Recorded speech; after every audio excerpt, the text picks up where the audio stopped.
Hey, quick question. Dark Wizard here, of course. Are you guys ready for another episode? Or, am I interrupting something? Okay, we'll get this shit on the road then.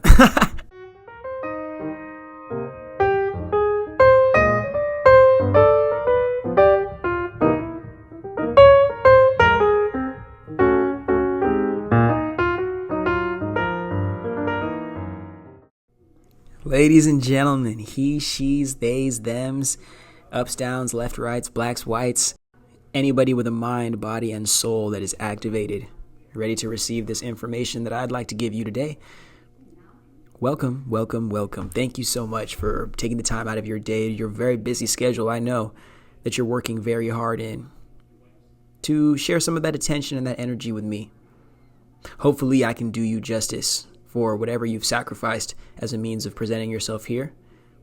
But I know for sure that we're going to end this episode giving you not only insight, but clarity as to what's going on in the world and how you, with what you can control, can take advantage of this situation to maintain your well-being and to continue to expand into the human life that you have been actualizing.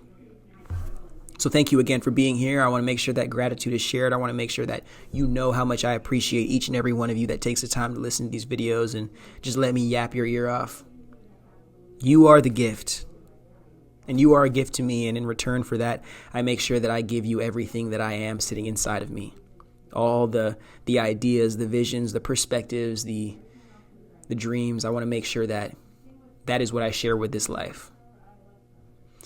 Take a little side note here. I don't see myself as somebody who will feel complete in having a particular job or having a set relationship or having a specific home or car or this. I feel like I'll be able to best accept myself when I'm just fully expressing myself in the authentic nature that I am and hopefully able to have that energy reciprocated back to me in the loving, supportive sense that I hope I'm sharing mine. But I'm glad that I'm able to go on that journey for myself first, because that allows me the best opportunity to truly develop authentic perspectives and ideas when it comes to the real things that are going on in the world, especially as the world that we thought we knew over the past 70 years, 80 years, is quickly starting to crumble. So what better than to cultivate a community of not only consciousness, but of collective nature and awareness to hopefully give us an opportunity to see solutions that we might not have the opportunity to see or to create in this very, very polarized, truly divided society that we live under. I hope you guys really appreciate the titles of these podcasts, because I really make all of these as if I'm making like individual songs that are going on an album, and everything has to be so aesthetically pleasing. So hopefully you rock with me for the titles of these videos, and hopefully they definitely cover in the shortest form exactly what I seek to discuss. But today's episode is interesting because there's a lot of real world situations or circumstances that are starting to highlight this, I don't want to call it an issue, but a situation that we, especially as a black people and marginalized people walking into this new America that is being formed, should make sure that we are all pretty clear on before we decide to make any rash decisions in relation to the consequences that we will inevitably face being barred out of this higher society that I'm speaking of. And really, it's not even necessarily like a higher society, like they're any better than us. It's simply access to a point in society that would allow you the autonomy to decide whether or not you play in the game of society, and then also allows you to leverage other people's freedom to either exacerbate the freedom that you feel or to free them from the plantation that they're existing on as well. We're going to speak a lot about ownership. We're going to speak a lot about not just race, which somehow you guys think is the only thing D.E.I has anything to do with. But this is about, are we going to open the door for a diversified society? And will America be the first country, genuinely probably the first country, to take this perspective of diversity and actually spin it into a positive direction by including all types of people but allowing people to know that they're fully investing themselves in a community where they're going to have to humble serving their identity and their immediate needs to serve that of the community, so the community can meet everybody's needs when the goal is met.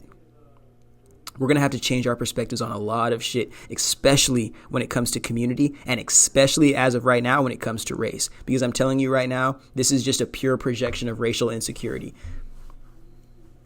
These people, and I'll say the powers that be in America, and they're all their goonies that believe in this racism ignorance, they are not only afraid they're losing control over a country that they created, but the main fear is that they will be told what to do. And on top of being told what to do, they will also be held accountable for all of their flaws and failures by the same people that they were convinced for generations are less human than them. Even though that sack of human beings might be the most lazy demographic, not only in the Western world, but on planet Earth. And if you want to argue with me against that, show me a lazier demographic of people that actually doesn't understand the privilege that they have in a world, and their freedom comes off the backs of other people's slavery. Everything that these people project about the degeneracy of black people, everything that they project about the psychosis of women, especially women who don't want to submit to patriarchy, everything that they say about immigrants, everything they say about disabled people, everything is a projection from their own self. And because they're so afraid and so insecure of who that is, they've created this identity, this construct of whiteness, so they can all band together within that. And they're all so afraid of not being a part of something of value that they cling together out of the deepest fear, which confuses them to make it feel like it's actually that they love each other. But it's only the fact that they're in a community because they're so afraid of other people invalidating what they believe in themselves. They have to get together to make sure that nobody else has an opportunity to unify and do that. So a lot to cover in this conversation. If you're somebody who aligns with the demographic or the status of Uncle Sam's golden boy, you look like Captain America, Steve Rogers, Homelander, you know exactly what I'm talking about. This episode is going to make you very uncomfortable because everything that you're being told, especially by the powers that be in our society, is a lie. And I'm going to explain every single thing that's going to go down if nobody does anything to stop these people.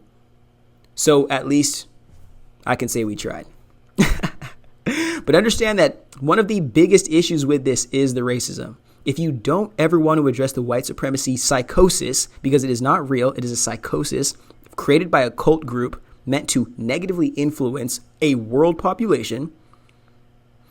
If you don't want to address that, not only will you see the second coming of Nazis, which we're already seeing in America with the Nazi salute that Elon Musk did, but you are going to see a world of one demographic of human being finger fucking, forgive me, I shouldn't have said it like that.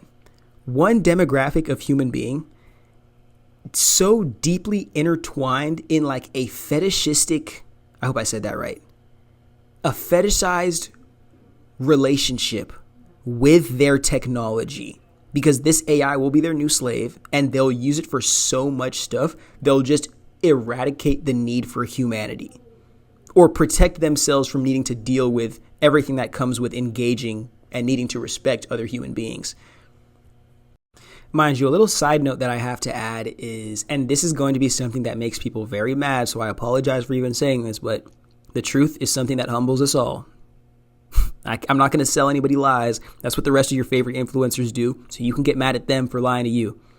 But if you're going to be mad at me, it better be for telling you the truth. One thing that I've been growing to understand in my analysis of not only white American history, but Eurocentric history is anything that they can enslave, especially European male colonizer history. Anything that they can enslave and claim ownership to, they feel like they can also use to sexually gratify themselves. That is a very, very, very, very important topic or conversation to have, because how I'm mentioning them about to do this and start to basically have real relationships with their technology because it's just so much more convenient than having one with a human being.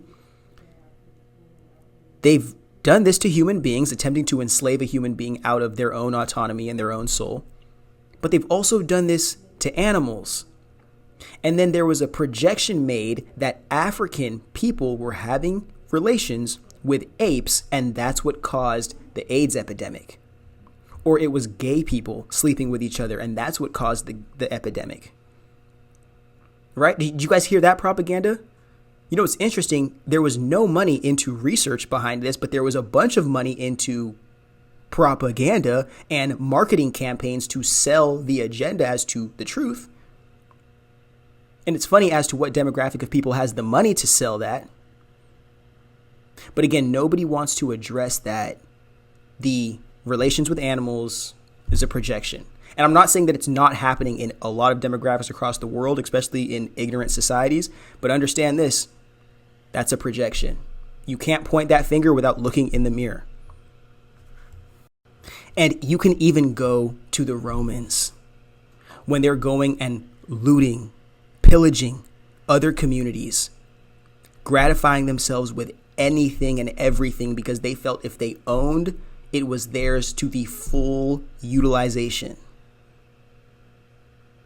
And I hope that we really understand this is part of the psychosis of the people with too much power. And these people are en route into creating a society where they don't have too much power. They have absolute power. So they never have to even look at accountability in the face again. They just keep making these bastard decisions that only serve themselves at the mercy of whoever has to take it for them. Because they've never known a world where they've had to take the suffering for their own decisions or face the karma for their own actions that money couldn't just help them evade. Remember that these are the people in power. Punishing people who've had to live on the back end of these consequences, people who've never taken accountability for anything, let's mention Donald Trump in there, are the ones making decisions on how to hold people accountable. That's going to be very interesting because it's almost like the same way they treat the people who serve them like maids and servants and slaves. It's almost like that's how they look at us. And if not that, as just undesirable human beings that can be used for a lot more than just personal and sexual gratification. And this is why I even decided to come up with making that theory as to, this is like a year ago. Forgive me, 18 months ago at this point. I was right, a year ago. The reason why we're creating, or at least denoting another dehumanized class of human beings or undesirable class of human beings is because there needs to be some human beings that we can actually test this new artificial intelligence technology with, alongside and integrating it with. And it's not going to be these wealthy people until it gets to a point where we know for a fact what the consequences of this are. And who do you think those people are going to be that are going to be tested first? How about all the homeless people that you've seen that we haven't created housing for? How about all the people that people are struggling with mental illness that we haven't created avenues for to actually maintain health? How about all the people who are struggling with medical debt and still can't even get care because they're so drowned in the debt from the last service that they got? Think about it. I'm really having these conversations with you because I'm tired of trying to explain to you that like there is oppression happening. Like if you can't see it right now, you're just an idiot. What I'm trying to point at is how far is this going to go? If you already refuse to accept the fact that what the Germans did in the 40s, it's neck and neck with what we're doing right now as Americans. People who never again, every single year we talk about the Holocaust in school, and somehow people don't understand that we are living on the wrong side of the regime right now. And I hope everybody knows that it has to do with fucking money.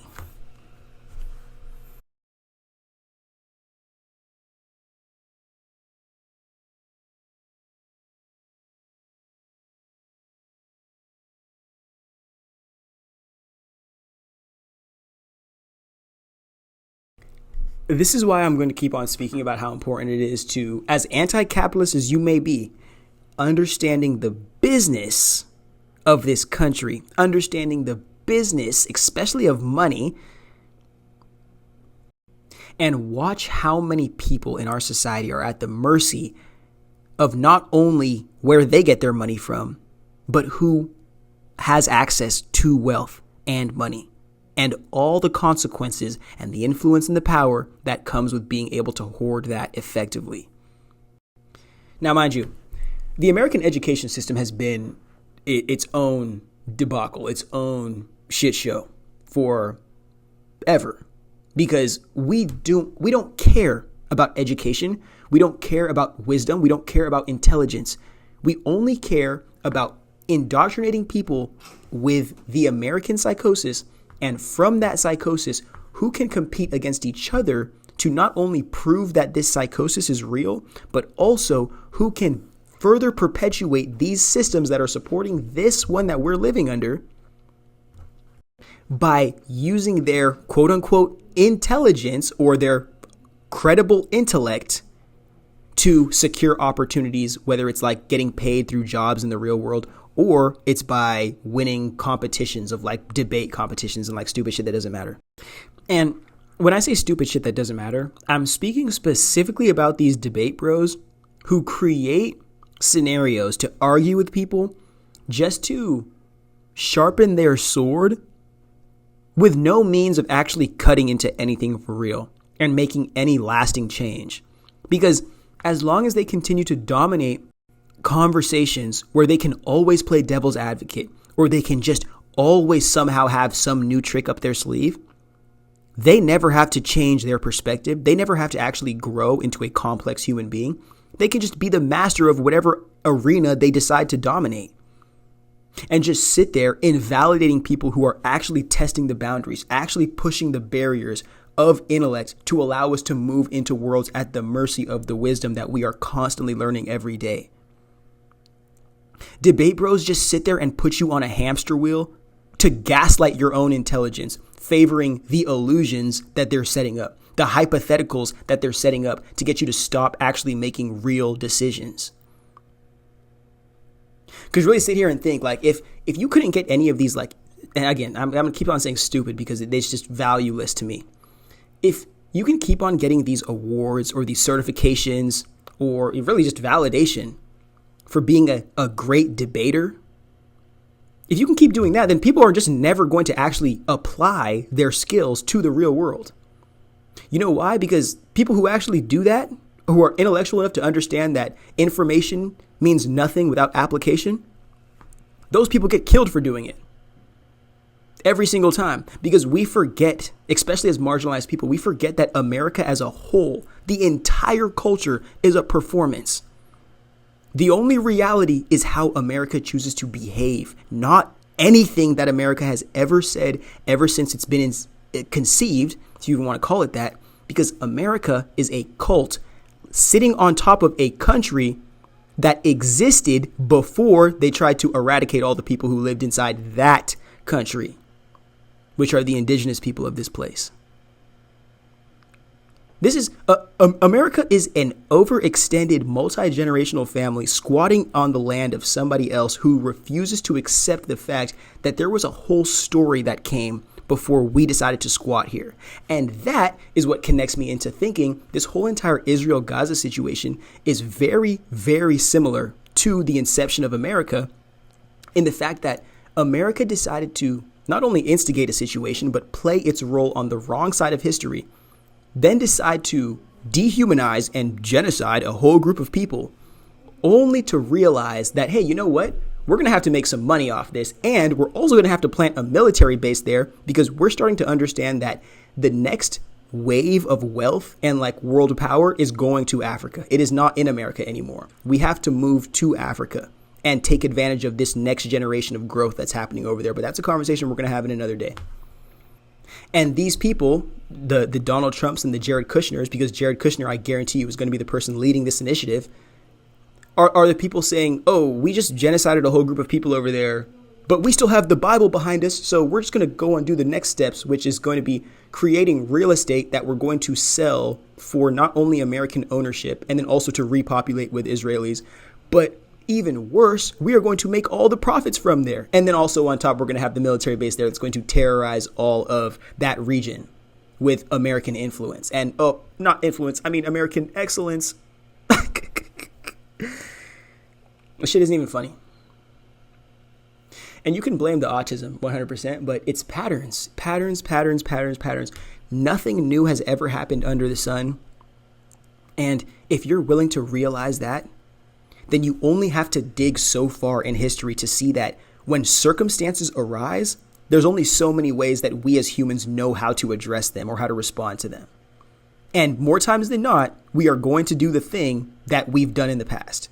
And if we do something different, which many people are too afraid to do, we are going to sabotage that anyway. So then we'll end up going back to the thing that we did in the past as well.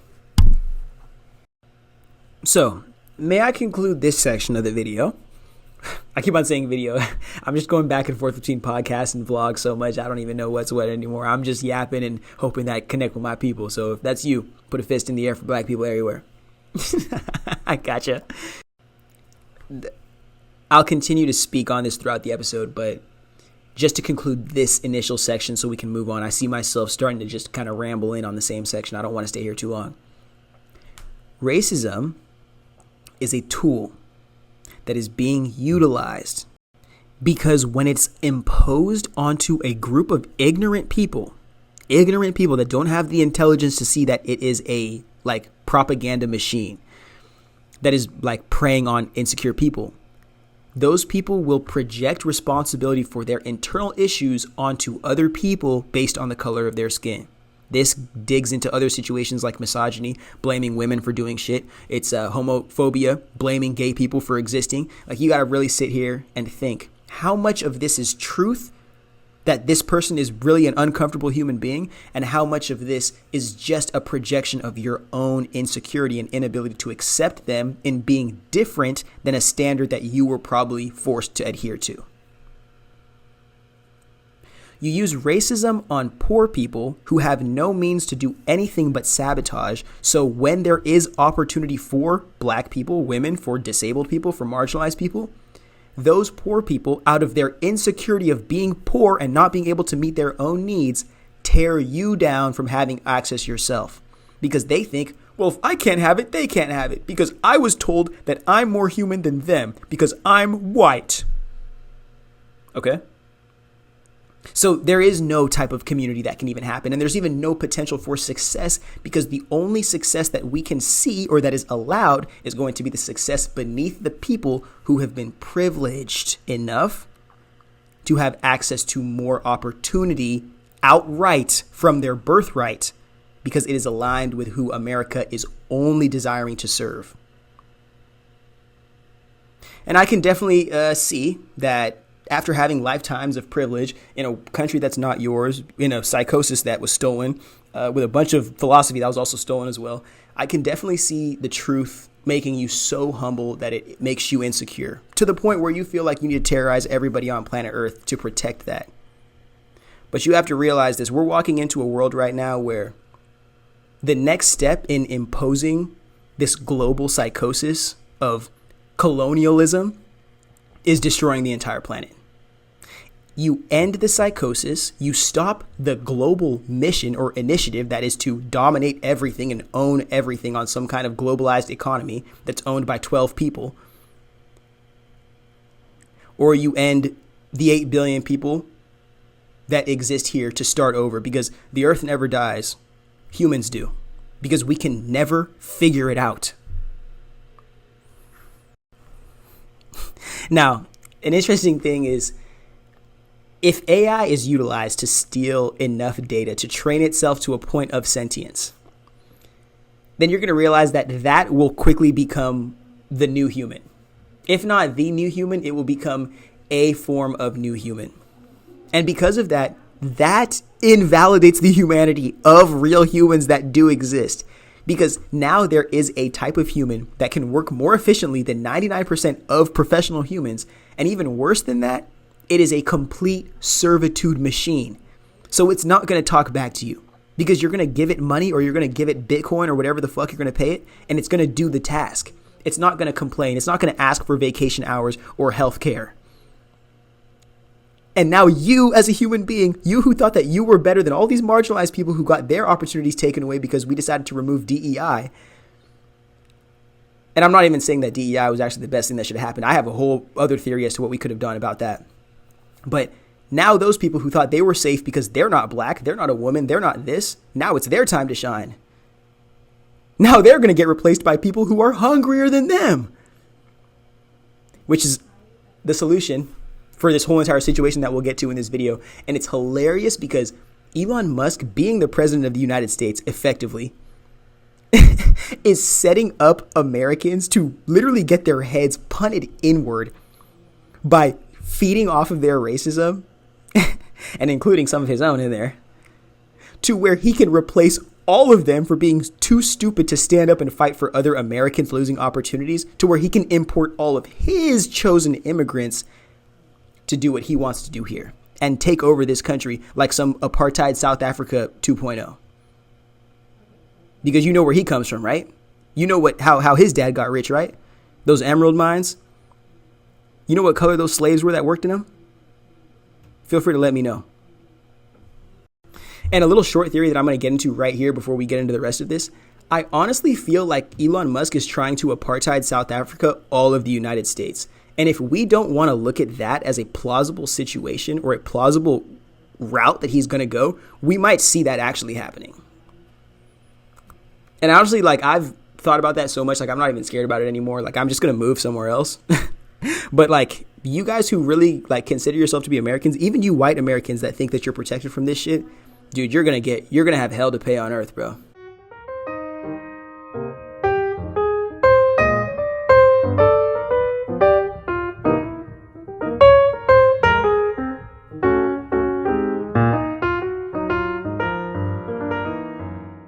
Now, I wouldn't be doing you guys any justice if I wasn't explaining how specifically the racism is going to be used to integrate this artificial intelligence, or this new economy, I guess, of artificial intelligence, which will then effectively be used to remove all the people that were used to support this oligarchy instating itself into power. So they trick you with the affirmative action stuff by thinking that it's black people who don't deserve spots in higher education because we're just dumb animals, right? We just don't care about education and about school and about value and morals, right? That's just what all black people are, huh? We just want to be animals, blah, blah, blah, blah. That's what MTV tells you, right? That's what Vivo tells you. That's what Fox News maybe tells you. Now the direct propaganda hand of the president, that's what they be telling you, all these lies about black people. But how many lies have they told you about black people? And then how many times have you actually engaged with a black person in your real life? And why is the first number so exponentially greater than that second number, if that second number is anything more than zero? The same way that TikTok has the ability to funnel this like toxic dating advice to children and then turn them into incels before they even have the opportunity for their voice to get deep or their balls to drop. That's the same way that Fox News is coddling the racism and that old traditional conservatism of America, and sitting there allowing them to exist in this space like a trauma-bonded community of psychosis, validating all the issues that they have while never allowing them an opportunity to see beyond that. Because if they did, then they'd break free of the cult of psychosis that is thinking that white people are superior to everybody, and they would actually find a way to humble themselves enough to be a part of the world family that allows all of us different kinds of human beings to accept ourselves, but stops us from being able to punish each other for how we express ourselves if it's not hurting people. That's the catch-22. You can live in a world where you're allowed to accept yourself for being different or being unique, but you can't hate somebody else for doing that. Or you can't punish somebody else for how they're expressing themselves if it doesn't align with how you think a human being should behave. Because who the fuck gave you the opportunity to make those rules? That was a rhetorical question because nobody did. But let's not get too far off this debunking DEI, and I'll show you who really got DEI. Because let's just get into it, right? Affirmative action, we were already discussing that before I went into the tangent. Well, it's interesting because after affirmative action was removed, there was actually less Asian students admitted into these top universities that they were complaining were accepting at ridiculously higher rates black and brown people. It's almost like the racism and the ignorance of a specific community. I'm not saying this is all Asian people. I'm just saying this specific demographic that fought for this. It's almost like their racism, their internalized racism, was preyed upon as a means of hopefully or trying to start the steps of eradicating marginalized people, especially black and brown folks, from these higher education universities. That was step one. We're on like step 8 right now, which is actively destroying the Department of Education, which simply means, hey, you know what? You guys are going to have children and they're just going to become slaves. Forget dreaming about escaping your circumstances. Forget believing that you can be more than anything that you're told you are. Forget even having a vision outside of what we tell you. There will be 3 opportunities. They will all be bad, and you will have to pick one. And 2 of them are wrong, and we're going to punish you if you pick one of those 2. We're not going to tell you which one is wrong. That's the world we're walking into. And I hope you guys really, really start to see that. We made one decision, well, a handful of decisions, in relation to the insecurity of racism. And now we are about to destroy the entire society that we live in as a consequence of that. And to continue my affirmative action take, I don't think anybody ever wanted to discuss that 43% of Harvard University students are legacy students or made it simply by way of nepotism. Nobody wants to talk about that 43% of the kids on your campus. Oh, and let's also talk about the statistic that Harvard used to have a 50% acceptance rate until they started allowing marginalized people to show up on higher education campuses. Like, it's just, you guys live in this world of delusion that like race is like not important at all, but it's literally the only thing that matters if you're not the socially acceptable race. And then when I bring it up and say, hey, this is why this is the issue, you're like, there's no way. Like, you guys really got me so confused, bro. So confused, bro. So who is affirmative action even for? Who is affirmative action even for if it's not even for these black and brown people that you're saying didn't earn access to higher education? It's for those didn't earn it, nepotism kids. It's for the kids of the alumni. It's for the kids of the people who went there. It's for the reference student kids. It's for the private school kids that already have access. It's so they can have an easy opportunity because their whole life is supposed to be easy because they have money now. They're protected from the struggles of human life that exist by having to pay bills every day. They have a legacy that they actually need to continue to coat with lies and masks and credibility that doesn't mean anything because they just buy it all the time. So sadly to say, affirmative action is for legacy kids. And if not them, the second thing, it's for international students, but forgive me for saying this, desirable international students who are only going to be at the mercy of serving whatever America's current economic chase is. In this one specifically is the artificial intelligence race. So if you think that any of these higher education schools are going to be like actively going out of their way to recruit black and brown people, they're not. Because what did I start this part of the pod saying? They think that we're animals who don't have brains. They literally think that we're animals that don't have brains. They might not actively think that and tell themselves that, but how they're raised, how they're indoctrinated, what they are allowed to believe, and what the propaganda tells them is that. What the propaganda shows them is that. And they have to have it reinforced in their society, even if it's not true, even if that means they have to take away real opportunities from real people who earned it to prove that we don't earn anything or we don't deserve anything that we have access to. Think about how crazy that is. Looking at a problem, and instead of creating a solution which forces you to change, you just create another problem to blame the first problem on, and then you become the savior by blowing both of them up, creating infinitely more problems that you still will not take accountability for or responsibility for because you're going to blame somebody else for all those problems as well.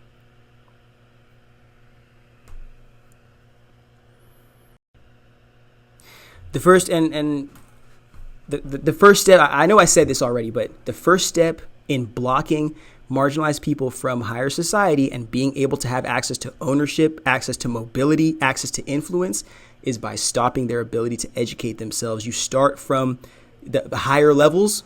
Oh, well, it was never like this beforehand. And when intellectuals are able to see racism and validate racism, you can then disperse it anywhere. Anywhere. And that's how you start destroying. Like you start with, we don't want any of you Negroes, we don't want any of you marginalized around us, to, hey, we don't want you around us, but we also want to completely dominate everything that your reality is about. And we want you to, your salvation to be literally tied to us. But we don't want to give it to you. We just want to have the power of deciding that you don't deserve to be saved, or you do. Which more times than not, we just are going to say that you don't, so we can continue to punish you through correctional programs, through falsified rehabilitation, through broken systems like foster care and child protective services, which are participating in child trafficking, but allegedly, don't come and sue me. You don't even know where I live. Now, we're not going to speak about this one too much because there's two more I want to get into, but one of them is not as significant as the last, which is the reason why you probably clicked on this episode. Social welfare and the psychosis of like thinking that you, not even psychosis, the privilege into thinking that you can just wake up and like attack the government. White liberal, white leftist philosophy of like, we're just going to go in the streets and protest and things are going to change because they're going to get smart and realize that they're on the wrong side of history and they're just going to like not want to be there, and then they're going to like fix shit. Yeah, that's stupid as shit, actually. But in understanding the sociology of the situation and the different demographics and being able to give some credibility to each of them, I understand that we have created a society where we punish people for needing assistance rather than questioning the people who had opportunity before they needed assistance and fucked that up, and then charging that to their credit. But we won't address that because that forces us to have conversations about things like white privilege. And that is not a conversation that is allowed to be had because that hurts white feelings. Because white feelings are more humanized than actual marginalized lives. Like, I hope you guys can realize that. Black lives literally exist beneath the humanization of the feelings that white people have. Meaning, if a white person feels that I am making them uncomfortable, that is just as credible as them actively making me uncomfortable. And if not, it's really more credible. Because, again, I am the person who is dehumanized, seeking my humanity by serving a system that thinks I'm an animal already, rather than this other person who's already deemed a human and is now in danger of the animal that is seeking humanity, that is me. But another hidden fact, I guess you guys didn't know this, there is one demographic that dominates social welfare. You want to guess who they are? Oh, is it the single moms that you keep talking about? Because you know you're not even just talking about single moms. You know you're specifically talking about black single moms, right? The racism goes everywhere. It's actually not them. White people dominate social welfare in America. And even worse, they dominate social welfare in a world where they have already had the privilege of not needing to earn their humanity from the jump every single day, because it's already innately in them as a means of their whiteness. How can you fuck that up? You're already more human, more privileged in opportunity and access than a majority of the people around you, and still you can't figure it out. Mind you, everybody, like human beings wise, goes through their own experiences, and I'm not going to say that if you're on social welfare there's an issue with you or there's like you fucked your life up. But I want you guys to know they're feeding on all of your racism, on all of your insecurity about people who don't have and probably look black and brown for the sake of you being able to justify them taking away opportunity from everybody. It's particular conversations like the one saying, oh, immigrants are taking welfare or single moms are taking welfare, and just like, they're not taking your tax dollars because you only pay like $1,000 a year in taxes. You only pay $10,000 a year in taxes. If you even pay that much in taxes, you probably didn't even make $10,000 this year.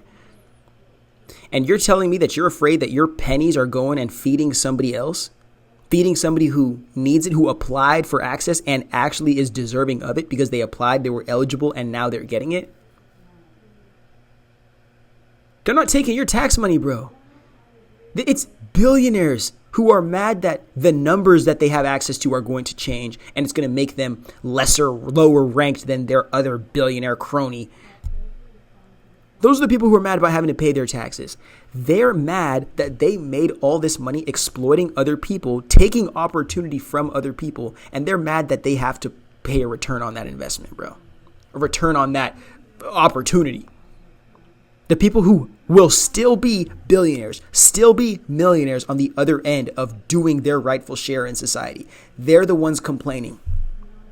And you are dumb enough to believe them instead of question, why are people who their life would literally not change one bit if they just did this? They can't do it. Like after a point, you have to realize like there is no rich person, there's no wealthy person that actually like is cool.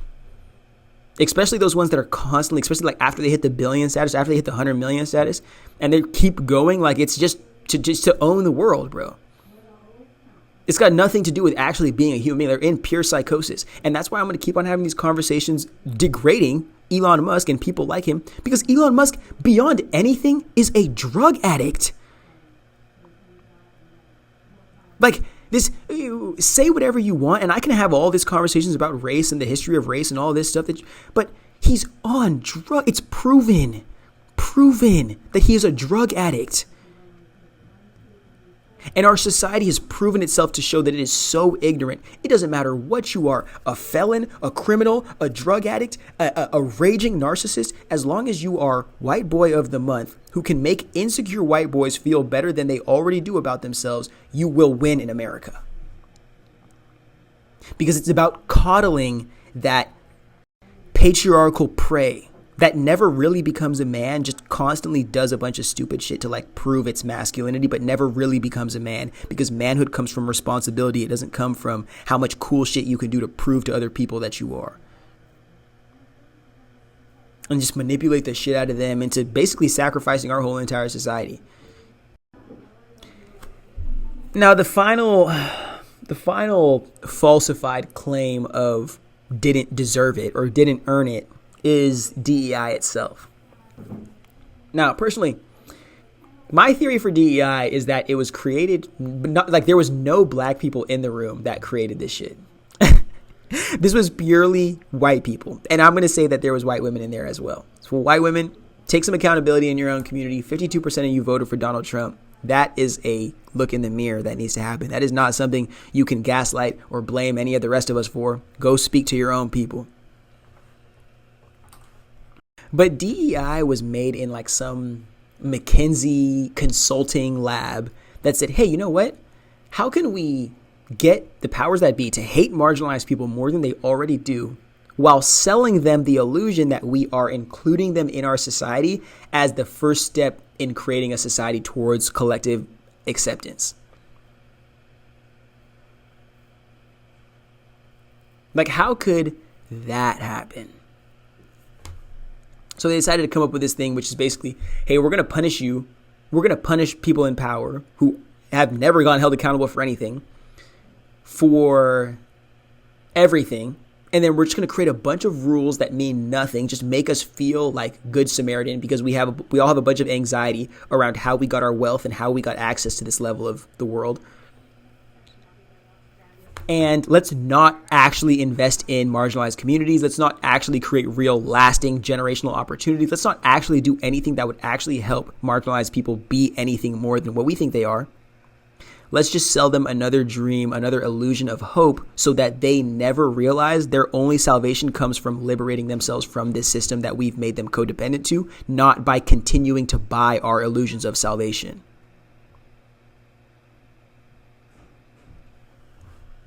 Now, you may ask, Dark Wizard, who was DEI for if it's not for the blacks? Well, let me tell you who it's for. Because as a black person who has not benefited from DEI one bit and has done more studies than anything in this country, I'm going to tell you right now, DEI was for white women. Now, again, you guys are going to hate that I'm saying that. And I did say this in the last podcast, and I will make a longer video on this another time. But the reason why I say that is just like in the creative arts industry, white women will have a desire to do something, but they will never collectively organize enough to make that happen or be inspired enough to make that happen outside of the reach of the white man that has created them damn near. So they will utilize the strength and the energy and the emotion of marginalized women, specifically black women, for a majority of their time. And then they will put black women and all the people who believe in their illusion of hope or grandeur, they will throw us all in the fire to just be their martyrs so they can look at us and be inspired by us to be these like good people, like moral citizens, rather than actually putting us in a position to make change that will last. Because if they actually put us in a position to make change that would last, they wouldn't be second in command to having dominant power over the culture or the society. And you guys might not agree with that, but race is more significant in this society than your gender. Money, race, gender. So there is a giant demographic of people who are supporting the elimination of DEI that are leftists, that are liberals, because they're sitting here thinking that, oh, now that all those blacks that didn't earn opportunity are getting kicked out, there's going to be more room for those of us who are deserving of opportunity. Not knowing that the elimination of DEI was to get women out too. Or like, are you going to sit here and listen to all the things that I've been saying and act like the Me Too movement is not a reason, one of the reasons as to why these corporate frat bros want DEI taken out? They don't want to have to hire you. They don't want to get punished for gratifying themselves with you at a workplace that you shouldn't even be gratifying yourself sexually to. They don't want to have to respect you or your relationship or your kids or your life outside of work. They don't want to have to care about anything other than controlling and exploiting you. But because you as a white person thought that, well, you know what, I'm just more deserving of the role, because obviously they didn't do all the things that I did, so, or they didn't have the same things as I did, or they didn't do this. But because you are so convinced that you are deserving because of your race and not because you are actually more capable than these people that you are projecting this insecurity onto, you won't have any opportunities either. And all of these people that were saying anti-DEI, take out DEI, make it merit-based again, make it merit-based again. You want to know what's funny about that type of shit? All these white women are going to be trad wives again. It's just going to be too overwhelming to actually be the independent woman that you say that you are, especially in this society, because you aren't. We are, most of us, dependent on the state, on the government, on welfare, if we are not connected to a family that supports us as well, if we are not connected on top of that to relationships that help us as well. So to sit here and call yourself an independent individual anything and act like that is a sustainable lifestyle is wrong, no matter what gender you are. And two, especially when it comes from freaking white women who have never, ever been independent. Because their freedom has come off the backs and the dehumanization of black women. And on top of that, it has also come by the validation of the white man, which is we are living in the psychosis of his world and not the real world. because the real world is what is sitting beneath this psychosis, which I keep on bringing up. And the reason why, especially in my No Land for Good Men series, I had to include, like, we have to take every bit of social, culture, political theory from white women with a grain of salt, because it could all be coming from the perspective that if shit starts to hit the fan, they're going to throw us away, turn us into the martyr, and submit themselves right back underneath the eagle wing that is the white patriarchal male and traditional American society and values, because at least they get crumbs off of the master's plate if they just submit and shut up, rather than continuing to fight until their liberation is real or until this society doesn't exist anymore.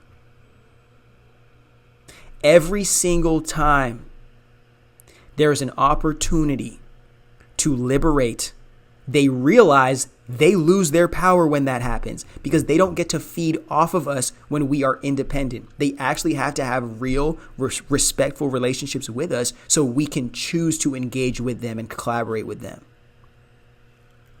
And this is why I'm continuing saying that race is so important, as unimportant as you guys want us to believe that it is. It is one of the most important aspects when having these types of conversations, because it is literally psychosis. White supremacy is literally psychosis that was created by some fiction book author and is now actually believed to the extent of an actual religion. And we are forcing our society to validate psychosis rather than humbling our psychosis by living in reality and hopefully allowing reality and new experiences to purge the old lies that we've been allowed to live on.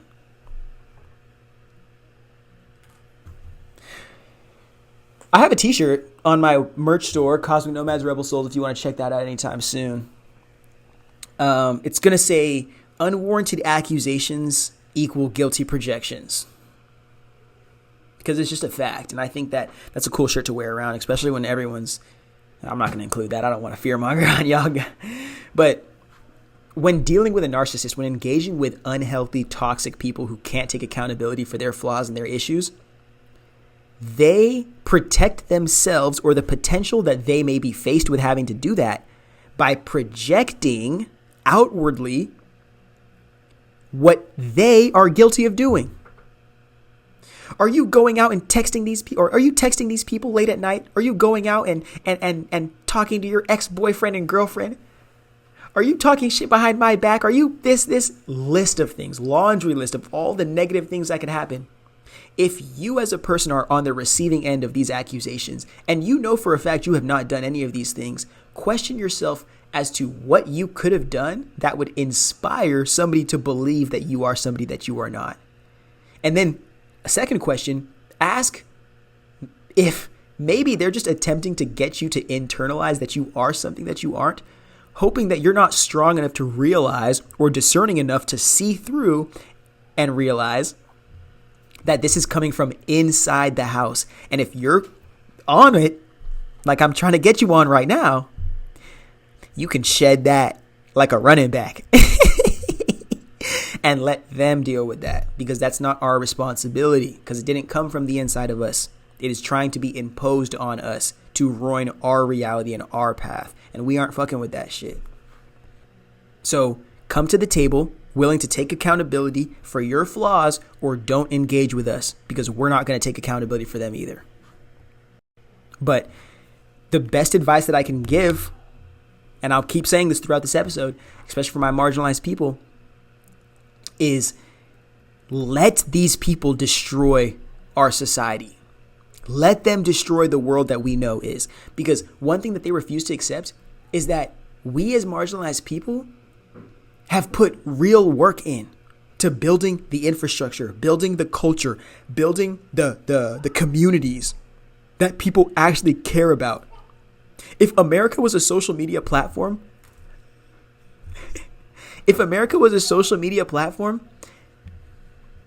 forgive me, I'm at the library right now and a baby just looked at the window and just started waving at me.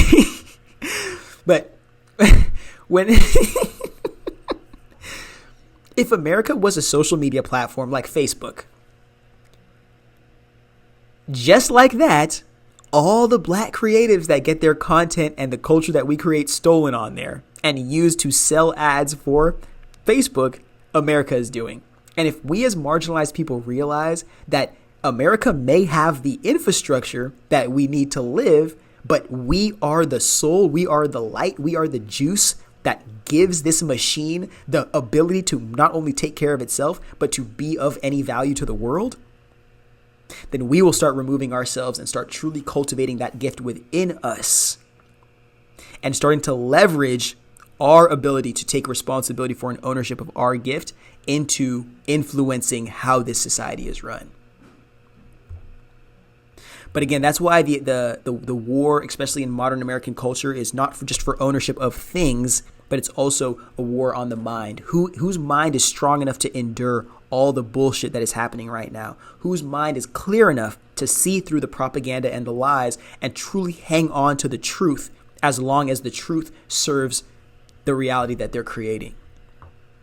Or even, forgive me when I say that, as long as they're willing to serve the truth at the mercy of being enslaved to a reality that their ego creates to protect itself.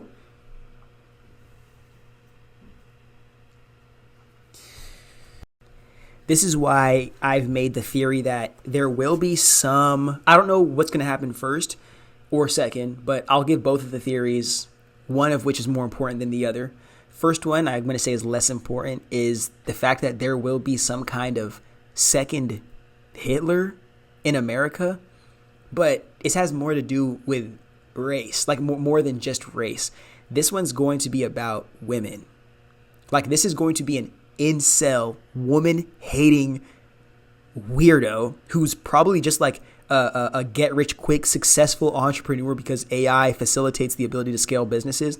And he just has access to so much power and money, but no brain in there other than just like a tech nerd, falls into the incel trap because ends up falling into the psychosis of, oh, well, I never got girls before I had money and now I can just buy them. And that person is going to influence all the people who are at the mercy of a world where women are able to be autonomous and protected in their autonomy. After spending thousands of years literally marketing women in their own economy and calling it marriage.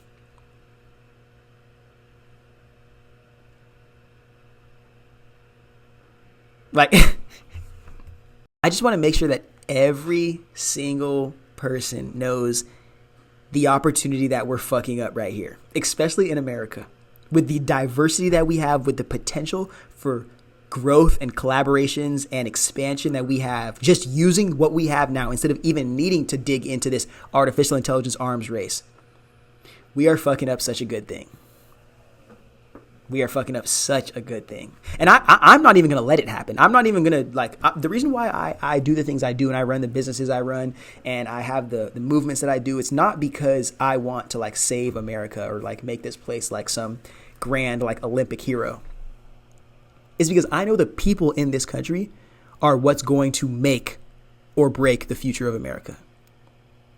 And if we, even the undesirables of us, the black people, whether it's women, whether it's gay people, even those of us who society does not want to accept or appreciate, our well-being and our ability to participate in this reality is still going to be very important, if not more important than those who are actively being serviced by the dehumanization of all marginalized people right now.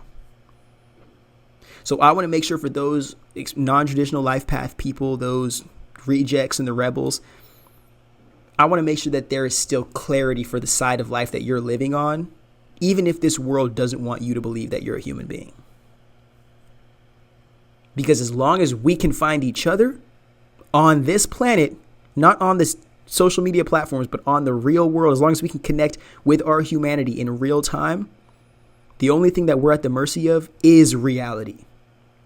It's not the tech platforms that will ban our accounts. It's not the social media apps that will delete us and block us or stifle us in the algorithm. We're at the mercy of our desire to exist in the real world, and nobody can control that other than the world that we live under. There is no tech platform that can own the world. There is no a SaaS company. There is no entrepreneur. There is no billionaire Nepo baby that can own the world. We are all at the mercy of the world. And now I actually would like to include another theory. as to why we're moving so quickly into this artificial intelligence age is that, especially with the metaverse situation with Mark Zuckerberg, if you can funnel as many people as possible into these digital realities and completely codependent on artificial intelligence, it's only a matter of time before you're done training your systems on them, and then you can just eradicate needing the human beings, because that's all it is for. Just sedate the human beings with games until they realize that they've been training their replacement this whole time, and then now they'll never have access to like any opportunity other than waking up, going to work, and going home, and hopefully producing another child, because there's no access to contraceptives anymore. So what could be the real crime at hand? Why did we have to have this whole discussion about racism? Let me go ahead and tell you what that is really covering up. One, I already described this literally 10 seconds ago, but we as poor people will be farmed. Data is the new oil, and these tech companies want to own every drop of it, not knowing that that data comes out of human beings engaging with the world and expressing themselves. But instead of facilitating that process, all they're doing is owning access to everything that we have while we exist in the waking world. They own us through debt. They own us through obligation. They own us through responsibility. They own us through time. And in a world where, like Ready Player One, basically, where the poors don't have access to like a functioning society in the real world, other than this digital reality that they've all been basically enslaved to, literally every single aspect about your life is now surveilled. And from that, we don't have to steal your data anymore. We can just take the data that we're getting off of you and train our models. And then the next step of this artificial intelligence, sentient robot evolution, or whatever the fuck is happening, is going to be what I call the AI replacement theory. We're eradicating the middle class because we're trying to kick the ladder that connects the poor people from actively accessing wealthy society. What does that do? It allows them, like we discussed earlier, it allows poor people opportunity to decide their own schedule, to dictate how they use their energy, to dictate what they do with what they earn with how they've used their energy, and to also develop some kind of recognition and credibility enough so to have influence that exists outside of just having access to capital. That cannot happen to the poors, okay? And one trick that wealthy people love to do is give the only poor people you give money to are poor people who aren't smart enough to keep it and invest in themselves. You only give money to poor people who are going to spend it back on rich people shit, trying to act like they're rich, then just leaving them back poor again, or putting them on a hamster wheel of constantly proving these riches they don't have to a world of people who don't even care about them, especially don't care about them behind all the riches. The interesting thing about this situation, though, is that you can't just replace the middle class. The whole point of doing this is to say, hey, you know what? You as Americans who don't have a Department of Education, so there's really no educational or intellectual standard in this country, you guys aren't qualified to work at these Google and Tesla and Amazon and Meta. You guys just aren't qualified enough. You just aren't smart enough. You just aren't as good and uppity as us upper echelon kids. And you're lazy. You lazy Americans who always need welfare for everything. So what are we going to do? After just screaming at you about this whole entire immigration issue, saying that immigrants, we're going to complete 180 and invite immigrants who look like us from specific countries that act like us, not even act like us, but really just look like us, because racism is the thing here. And we're going to bring those people who are willing to work more hours for lower wages into this country and sell them the next American dream. And they will be the ones that not only get equity in all these new companies that are startups and that are end up making their employees millionaires after they have the IPOs. These people will also come here. And mind you, this is not me saying anti-immigration. This is just me exposing like the real situation that's going to happen when there's already so many Americans that don't have access to basic opportunities. You come here, you import a class of high-skilled workers who are willing to work levels that general Americans won't. You eliminate actual Americans from having jobs anywhere. And the only place that Americans in this low-skilled economy can work are going to be at these data centers or on the company towns, literally cleaning up the piss and shit of rich people. Because the only people, again, that will be in this new middle class, if you even want to call it that, are going to be upwards of $500,000 income a year. And I'm telling you, bro, we can be honest, bro. The new middle class will probably be like you're making $1 million a year in the next 10 years. But those people who are imported for high skills to work on this AI revolution, those people will be so hell-bent, or not hell-bent, but so committed to the leadership that they're following because their livelihood is dependent to the visa that they're on, the H-1B situation that we were talking about a couple weeks ago. So they won't disrespect or disobey or put any labor unions ahead of their employers because they need the job or else they're going back to their country. But Americans, the ones who talk back too much and need healthcare and extra vacation hours, those are the ones who are losing their opportunities. And when you integrate a new population of slaves into a society that was already fighting tooth and nail to stop people from having access to human protections, all you do is get those people to validate removing the rest of the social welfare standards. Because that is the new class of people that you use to sell the propaganda of American grit and labor and hard work. Mind you, they're not even American. But even worse, those people in different circumstances than us are competing against Americans for American jobs that are quickly being depleted already due to artificial intelligence. And now you're telling me that the people that you're going to use to work on artificial intelligence aren't even from here? And the people that you're blaming for all of this are immigrants who are coming from Mexico? Like, Mexico doesn't even have nothing to do with this. And you know what's even worse? The most illegal substances that come from Mexico to the United States come legally by citizens of America. The most illicit, the illicit drug trade that we are so I know the cartel has something to do with the drug trade in Mexico because they also take part in Los Angeles and California cities as well, and also the South of America.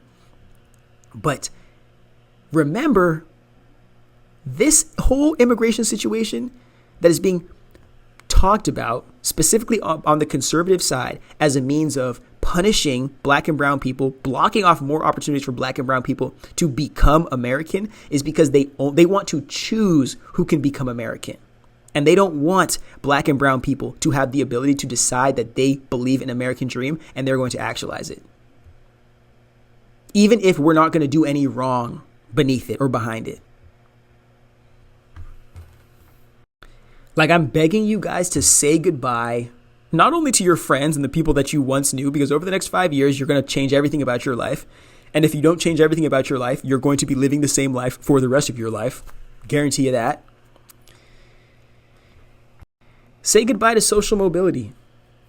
Say goodbye to social mobility. I'm telling you right now. And even worse, and I have this conversation with my cousin. Literally every single time we hang out, we talk about this.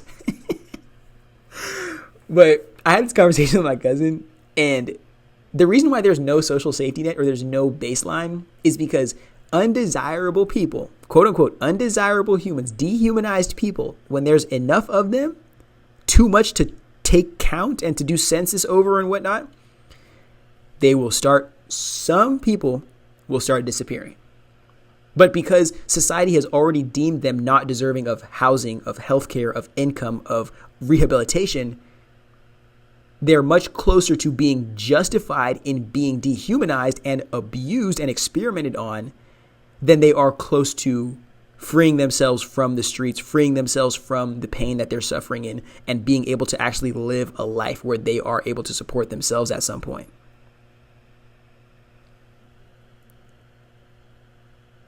Like, this is The best case scenario for what's happening in America right now is that it self-destructs before it's able to consequence everybody. Because if it consequences everybody before this shit stops, bro, before we're able to purge the parasite, I'm telling you right now, everybody will be a consequence. On Earth will be a consequence. That's my biggest fear. All because America doesn't want to take the L for like another 50 years because we've been running on scams and lies for the last 50. You guys really, really, really got to start understanding this that I'm talking about, especially as it relates to dehumanizing specific people, because why is this even important? Like, why are we even trying to go back to slavery times or go back to 1849 or go back to 1949? Like, why? If it was just such an undesirable, such a horrible existence for so many people in those days and ages. Because the boomer class that has access to trillions of dollars in wealth right now is going to be dying over the next 25 years. And that wealth transfer will be the biggest in relation to these monetary systems we're still falling under. I'm pretty sure will be the biggest in human history. At least the biggest in American history.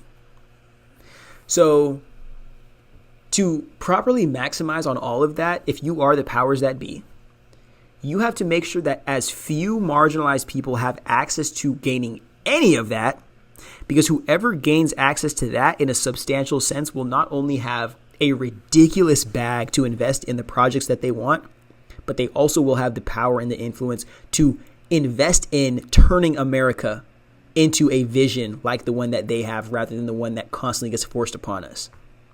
And that's what they can't have. We as black people and marginalized people are not allowed to own shit because then we make the rules. We're not allowed to have capital because then we can invest and we can influence. We're not allowed to have anything that is not owned by somebody other than us, allowing them to hold our salvation over our heads. So the goal for like Elon and Zuck and all like the US, the tech oligarchy, that's a new word we just came up with. They think that they're going to be, Elon Musk thinks he's going to be a trillionaire. Zuckerberg thinks he's going to be a trillionaire. And a majority of these guys, Sam Altman thinks he's going to be a billionaire. And a majority of these guys in the tech cult believe that America will be the leading superpower because of the AI revolution. But not because they're actually creating like innovative revolutionary tech. It's because they're stealing everyone's data and they're hoarding it. And then they're lying about what they're doing to get it. If OpenAI does not have a Cambridge Analytica situation before this shit gets too big, I'm telling you right now, like they will get the titles that I just claimed that they were pursuing, but it'll be at the mercy of so many human beings, bro. I don't even think they're gonna want to associate themselves with the billionaires of this new oil era.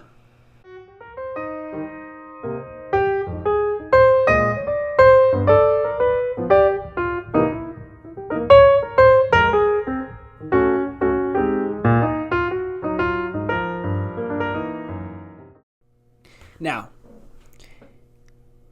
I don't want to even look at it like this, but I have to say it in these terms because this is how the Roman conquerors, that's how they look at shit. Just conquer or lose. So how would we as a people who don't even want to participate in this game but are being forced to because we are enslaved to this society, how are we going to win? Like, what even is a win? What is success for us that actually have human empathy and hearts and souls and are being traumatized by reality every day? If you consider yourself to be a revolutionary, you basically have to go underground. And I'm not saying go underground like completely and just hermit yourself. I'm saying that you have to take that aspect of your identity and for the time being, hold it within yourself enough to where I'm not saying that you have to create a mask that's palatable, but you have to have some kind of mask that allows you to engage in society just enough to serve yourself. I'm not saying serve yourself, but just enough to be self-sufficient. If you can do that, utilize all that you gain from this society, the little that society is going to give you, and invest in yourself. Invest in that real you, in that authenticity, in the time that you do have. Let it grow, let it build, let it develop itself, and let that lead you to new opportunities that may actually serve you more than being forced to live in a world where you're basically living a double life, one in the dark, which is who you really are, and then one in the light, which is who society expects you to be. It's damn near like a self-induced personality disorder. And you're going to have to choose one. And I'm telling you right now, because the identity outside of you probably gives you more validation and pretty much like more consistency than your truth inside of you. You're going to end up sacrificing the truth that you hold inside for the convenience that is outside. And that'll be a sad fucking thing, because I just told you what was happening and I'm making sure that you don't make that decision. But the reason why I say that is because everybody, especially marginalized people, are being forced into these positions of quick reactions so we can sacrifice our freedom. Because once we sacrifice our freedom, that's how another person who owns us or who has the opportunity to buy that freedom, that's when they get to decide what we do with our time and our space and our energy. This is why, another reason why, you'll never, ever, ever hear me promoting any kind of criminal behavior, any kind of illegal activities or whatnot, because that's the whole point. Like, America is built without telling you all the rules so you can get punished, because the second you get punished, you're damn near a slave. And when I mean punished, I mean like locked up, punished. Like your whole identity is ruined. Even after you've paid the consequences and you've paid the price. You have effectively made yourself a viable slave owned by the United States government when that type of shit happens. So I want to make sure that those of us who are passionate, those of us who do feel like we want to do something to change the world, I don't want us to be manipulated by the white liberal psychosis that is, you saw what MLK did, you could go do it now. And then go turn yourself into a martyr for people who are going to turn you into a Netflix series and then forget about you the next year.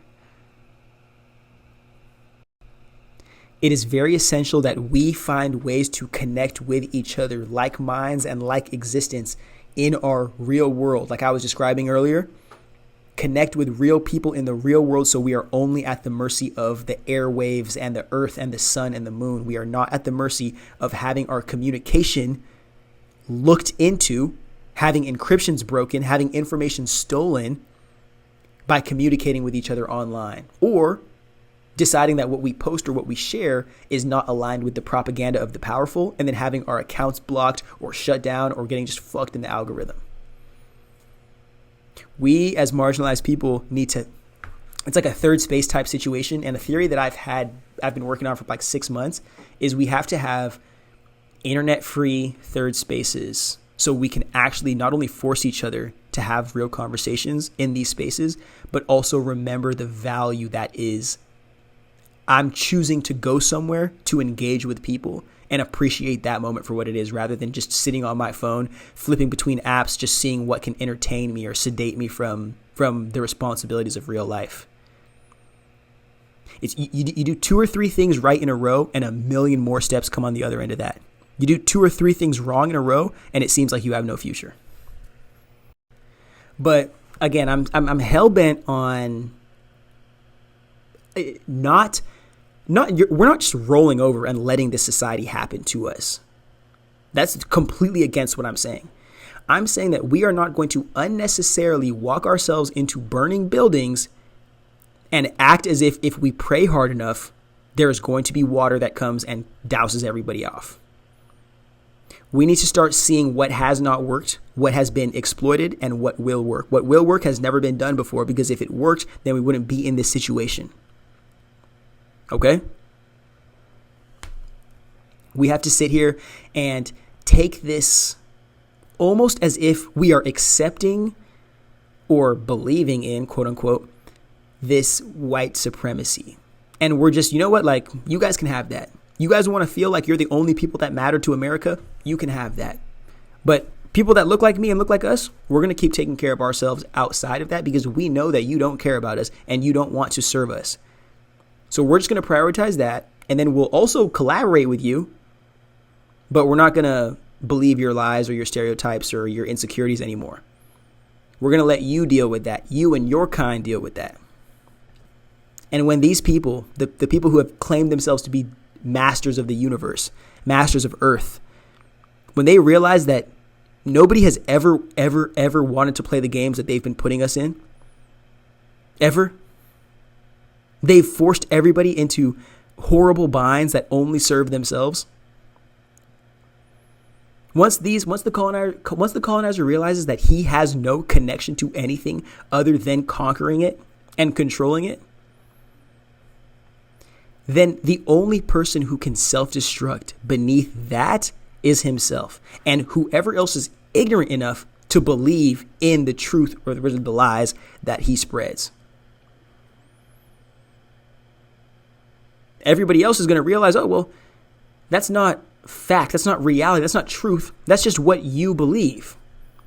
And I'm allowed to have my own beliefs as well. And even better, we can work together and see if what we believe based on what we know and what we think, if we can come together onto a mutual understanding of what is.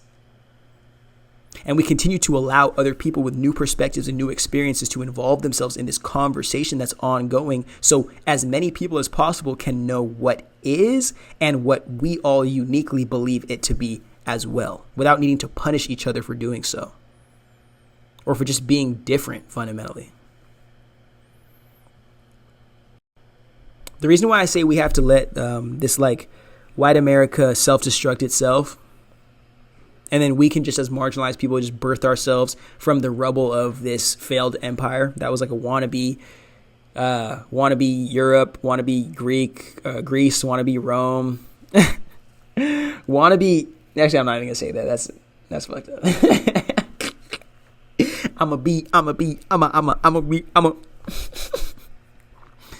But this will almost reflect a time like segregation.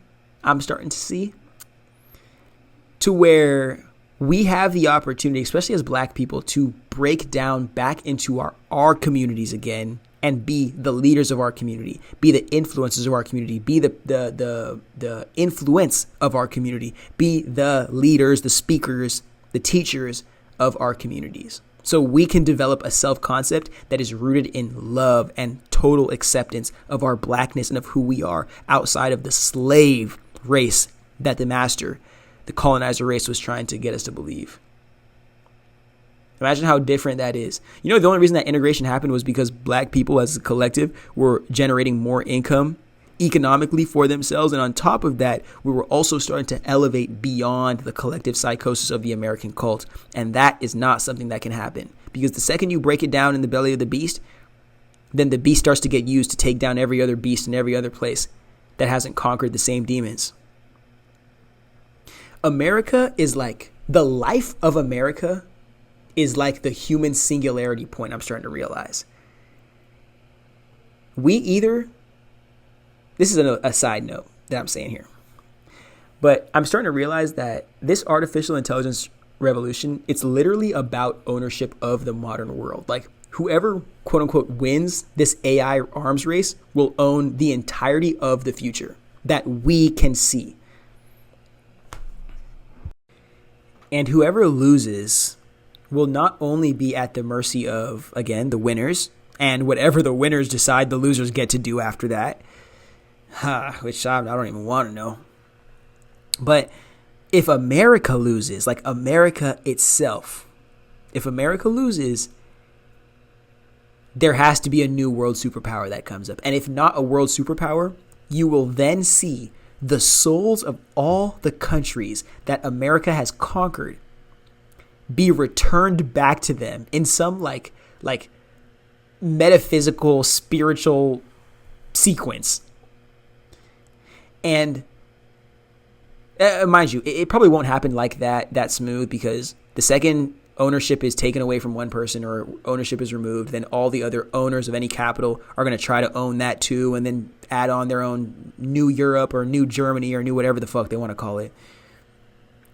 But if all goes well, reasonably well, then this not only gives America a chance to rebuild itself without having to leverage this like outsourced economic investment, whether it's African slaves or it's just throwing coups in other people's countries and destroying their governments, but we can actually make it off the strength of American labor, off the strength of inviting people or allowing people to come into this country and make this country a better place. And interestingly enough, I didn't think this was a point that was really going to make sense to be included now, but now it does make a lot of sense, especially with everything that Elon Musk and his Doge doggies are doing. What I really believe that Elon Musk is doing, allegedly, of course, because I don't want to get sued by a billionaire. I don't have that much money. I mean, look at me. I don't even have plan B money. I'm wearing a Jimmy on my Johnson, or we're not getting down and doing nothing nasty. If that made sense to you, you're a sick human being. Get some help. Elon Musk is basically destabilizing the American government for the sake or for the purpose of you will not be able to run this government, quote unquote, efficiently without Elon Musk, because of the team he puts in there to fuck the systems up so much so he's the only person that can fix them. It's the same exact thing that happened in 2008 when we didn't punish any of those bankers who ended up selling the soul of America for cheap profit because, well, if you fire all the bankers and all the executives, how are we going to run our banks in America? How crazy is that? You get the criminals to set up the system, and then they backdoor the system, so they're the only people that can run it, effectively making them the only owners of the system. Because what good is it to have a PlayStation, a PlayStation that, and you don't have PlayStation Network?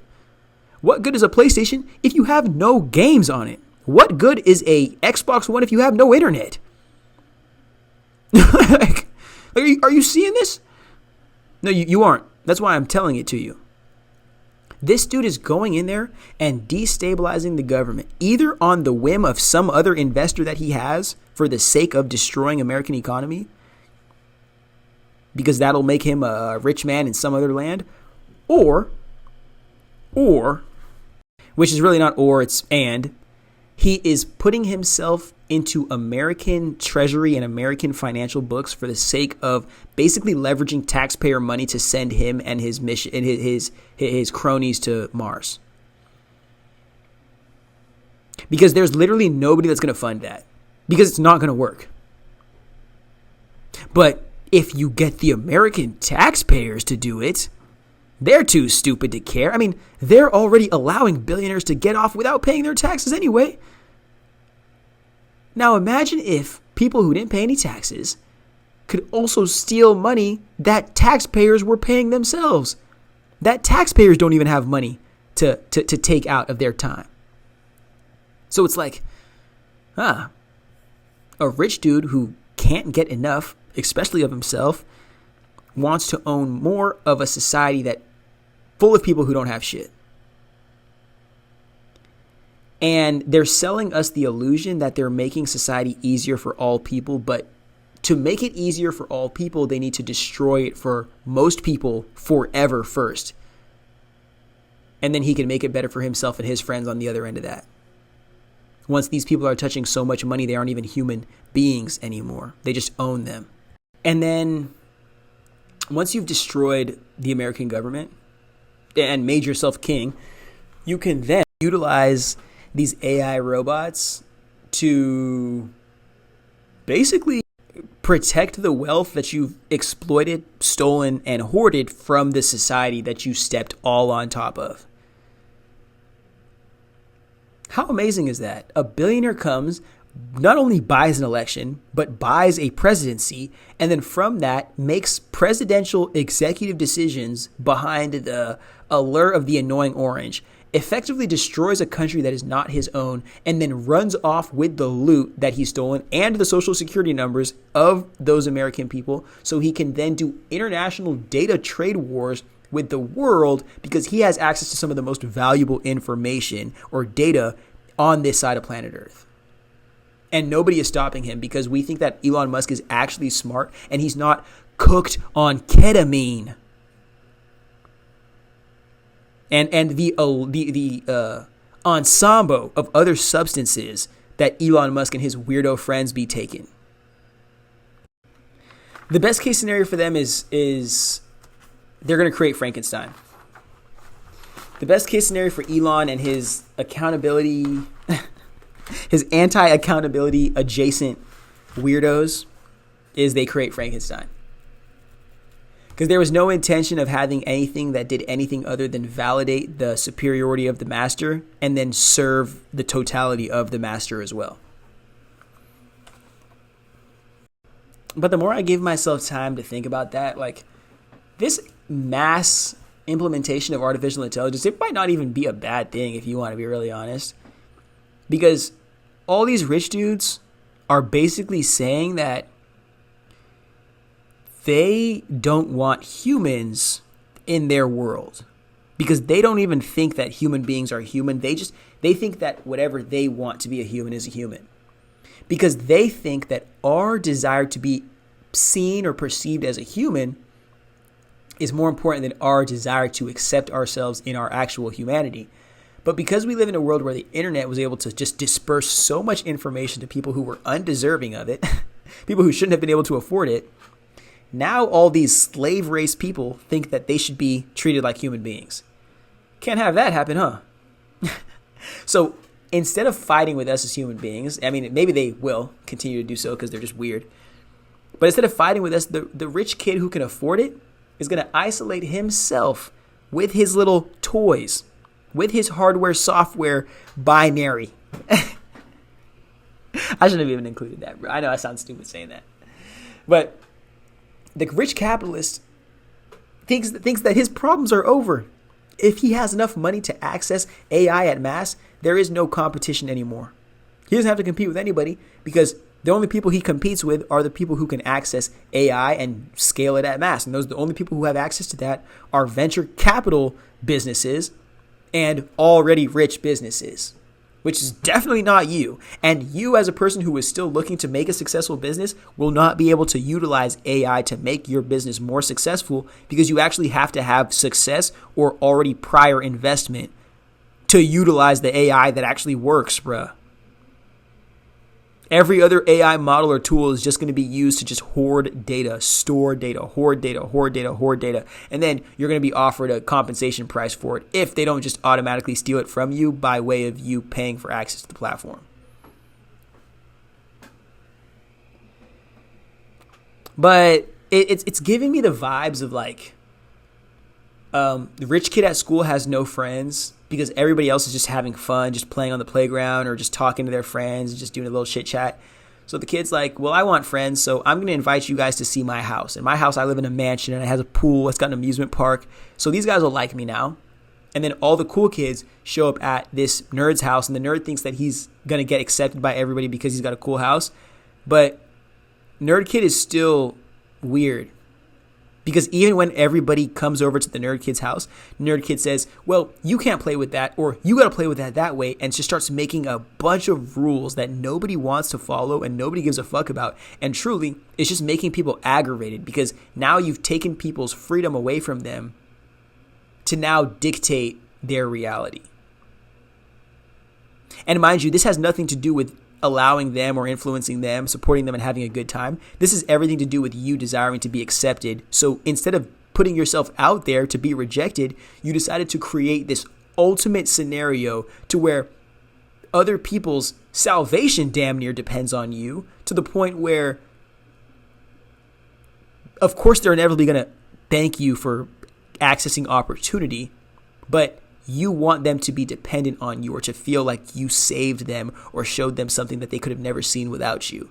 And that's why you put yourself up in that way, rather than, like I said earlier, just leaving yourself out for rejection, because the only way you can truly see acceptance is if you're able to withstand rejection and all that comes with it. So then, to conclude the story, all the kids leave because they're like, you know what, let's just go to the park and like have fun, or let's just go to this other kid's house who's literally like a poor kid, but like his mom is cool and his siblings are also cool, and we also get to play video games and talk shit and like just do whatever we want over there. We aren't being hall monitored and policed by this other dude just because he's got cooler this or his newer video games or a fresher lawn, and then like now we all have to start acting like freaking military soldiers just to have access to that. And we have to feel forever indebted to this person now who isn't even our friend for real, or isn't even like a cool human being, because of this thing that he did for us that one time, or because this thing that he could do for us if we needed it. But if we didn't need this dude for anything more than his pool, or for like the things that he owns or the material that he has, would we even fuck with him? And the answer is probably no. And why do I even have to bring that story in? It's because the world we're living in is revenge of the tech bros. Guys who never had access to anything, to like a diverse friend group. They never had access to really friends for most of them. They never had access to girlfriends. No girls liked them. And really, if anything, the girls probably punished them. They went outside and tried to pursue a girl and then just got shitted on. So all of this trauma of rejection, of really just not being accepted, is all playing a role now that they have the power to influence society. A lot of these tech bros, they will now impose their will and their trauma that did not get resolved onto this world. And they'll punish all of the jocks that took the girls that they wanted. They'll punish all of the blacks that got to breathe clean air. Just because. They'll punish all the women who rejected them and who made them feel like less than a man because they didn't allow them access. This world we're living in is revenge of the nerds, but the nerds have access to so much power, they will simply just create a sci-fi dystopia, not even a fantasy, because you actually have to enjoy a fantasy. A dystopia where they are the only people that know what fantasy feels like. And their whole lives, when they were at their little coding boot camps or their freaking hackathons, everyone will pay. Everybody who walks and crawls and breathes oxygen will pay for all the girls I never got, for all the times I got bullied, for everything. That's my Joaquin Phoenix Joker Heath Ledger impersonation of American incels. But the only thing that really leads me to say is this right here. If you're afraid of being replaced by AI, you shouldn't be.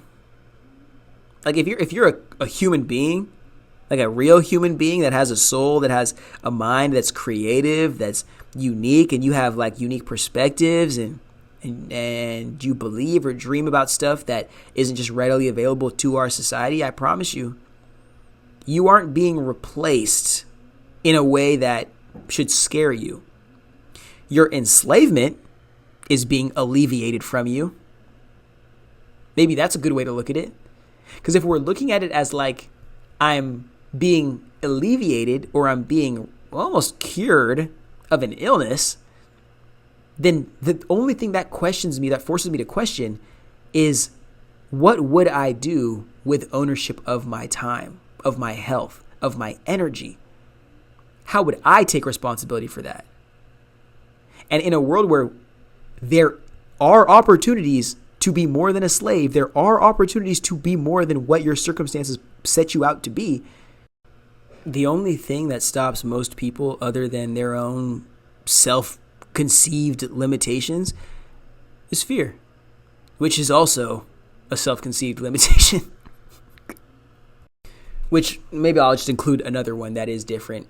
A society that does not reinforce or even showcase their ability to succeed in any way other than a one that fully benefits the society at the mercy of the well-being or the potential of the human being that's doing the submitting.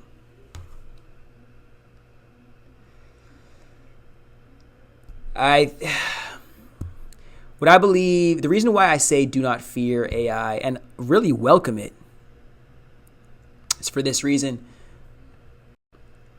The colonizer thinks that they know humanity enough to be able to create their own version of it, rather than realizing, hey, maybe we don't need to create any more technology. Maybe we need to apply technology and make it more efficient for the people who already live on Earth. And maybe reconfigure some of the systems that we've upheld or we've created because they're actively destroying human life exponentially every single year they're allowed to exist. Oil, oligarchy, oil, billionaires. Big oil, big oil, big oil, big oil, big oil. Forgive me, though. I had to mention big oil because their grandchildren in big tech are going to follow through on really the end game of their mission of world domination, which is instead of just dominating the American economy, they want to dominate the entire economy of the world. Please do some research on the robber barons of that oil era. I think it was the Gilded Age. I'm not sure what the title is. These people love giving themselves all fancy names. They didn't do shit to deserve them. But what's important to include with the whole conversation around DEI is destroying access for marginalized people and poor people to have any kind of ownership of society, because that means you can influence how things go. And if not influence, you can stagnate the process of other powerful people's influence. From there, replace American society and literally repopulate America with these new slaves that you import. From there, create your new society to where you can punish anybody who dissents to the absolute power of the American oligarchy.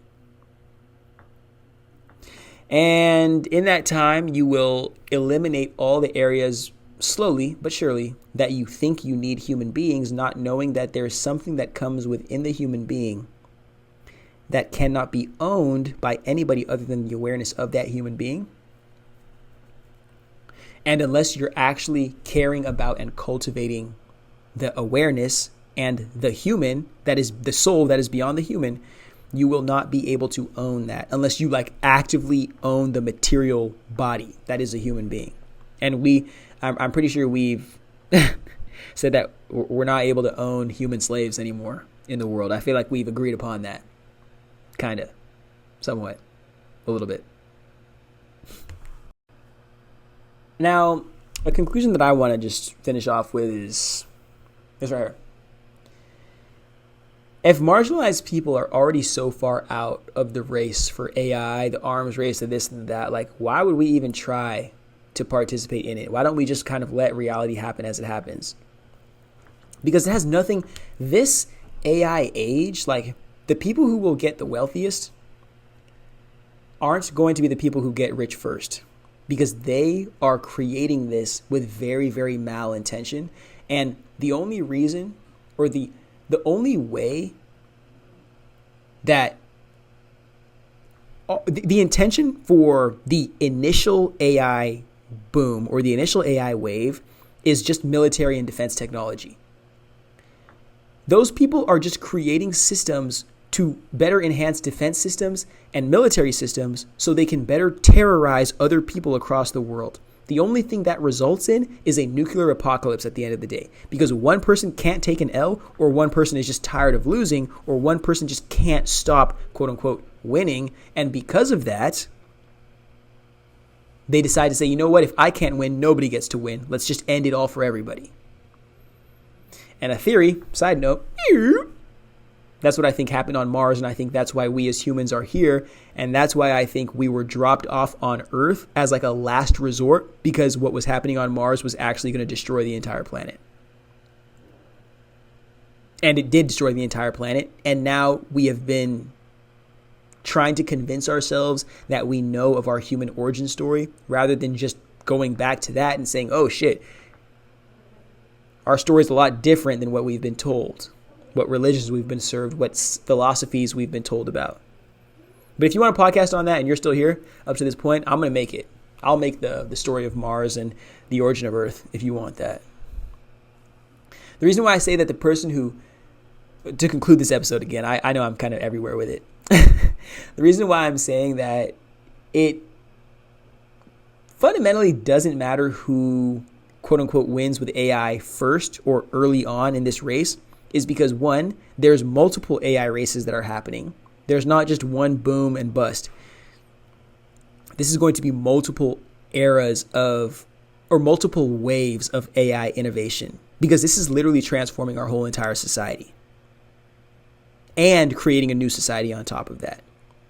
But the thing is, the people who will win this wave of AI economy, or of AI economic influence, there's a better word I could have used, I apologize, are the people who can find a way to creatively leverage AI in a way that serves the most people the most efficiently.